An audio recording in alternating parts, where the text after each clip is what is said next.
Assalamualaikum warahmatullahi wabarakatuh. Sahabat beriman yang dirahmati Allah, syukur alhamdulillah kita panjatkan kehadirat Allah subhanahu wa ta'ala yang telah mempertemukan kita di channel Lentera Berkah.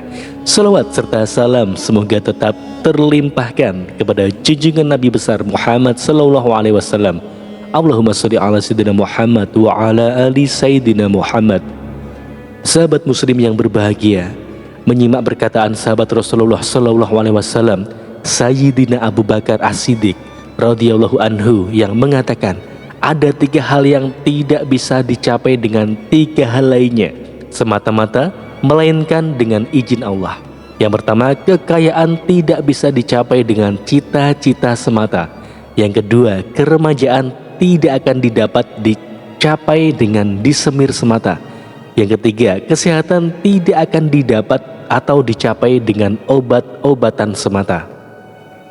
Dengan kata lain, dapat disebutkan bahwa kekayaan tidak dapat dicapai dengan cita-cita, melainkan karena anugerah Allah semata. Banyak orang yang bercita-cita ingin menjadi ini dan itu, tetapi realitanya berbeda. Justru takdir dan kehendak Allah berbeda dengan cita-citanya. Bisa jadi lebih indah dari cita-citanya atau bahkan jauh dari cita-citanya. Keremajaan tidak dapat dikembalikan dengan menyemir uban dan tindakan lainnya, sebab berkaitan dengan usia, sedang usia berkaitan dengan zaman, dan zaman itu tidak dapat dimundurkan. Maka kita dapati bahwa orang rela melakukan apapun untuk bisa terkesan awet muda. Bahkan produk-produk untuk awet muda pun bisa banyak yang meminatinya, atau istilahnya mencegah penuaan. Bahkan ada yang berstatement menolak tua. Maka pakaian, gaya hidup juga kadang seperti anak muda. Bahkan selera-selera pun kadang tidak mengenal umur. Kendati demikian, mereka tetap menua, usianya semakin berkurang walaupun sebagus apa memolesnya, secantik apapun mengemasnya.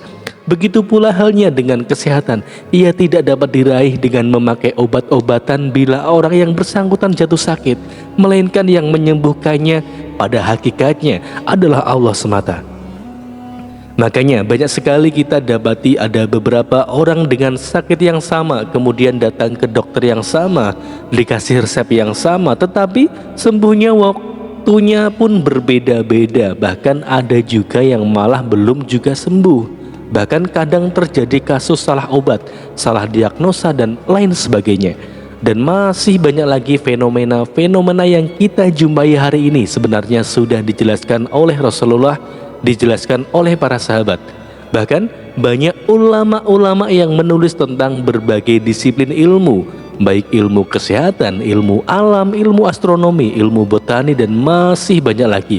Bahkan ilmu-ilmu yang mutakhir di abad ini tentu tak luput dari jasa para ulama yang menulis dasar tentang keilmuan itu. Kemudian dikembangkan sedemikian rupa sehingga terwujud ilmu-ilmu seperti robotik, aerobik, metafisik, dan rekayasa genetik. Bahkan handphone yang kita pakai saat ini adalah pengembangan dari ilmu algoritma, ilmu aljabar. Nah, disitulah para ulama sudah menemukan dasar dari keilmuan tersebut. Bahkan di masa kejayaan Islam, di mana ilmu sangat dihargai dan dijunjung tinggi, termasuk pesawat terbang, drone, helikopter, dan berbagai alat-alat antariksa, pesawat untuk menjelajah angkasa. Di situ ada jasa para ulama yang menemukan dasar-dasar aerobika. Juga ada peralatan medis beserta pengobatan yang dianggap modern. Tentu tak luput dari jasa ilmu ulama yang ahli saintis sekaligus ahli pengobatan, kemudian dikembangkan sedemikian rupa hingga saat ini.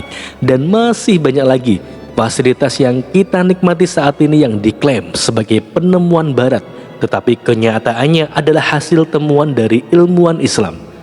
Apapun itu, kita harus pandai-pandai menyikapinya. Sayyidina Umar bin Khattab radhiyallahu anhu berkata, bersikap simpatik dengan orang lain adalah bagian dari kecerdasan akal. Bertanya dengan cara yang baik adalah bagian dari ilmu, dan kepandaian memanage adalah bagian dari penghidupan.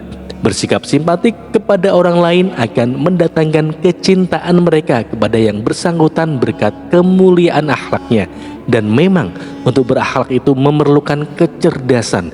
Begitu pula halnya dengan kedua poin berikut, yaitu bertanya dengan baik kepada orang yang lebih mengetahui akan mendatangkan pengetahuan, dan mengatur penghidupan dengan cara yang baik akan membawa berkah bagi penghidupan orang yang bersangkutan. Demikian pertemuan kita kali ini. Wallahu a'lam bishawab. Wassalamualaikum warahmatullahi wabarakatuh.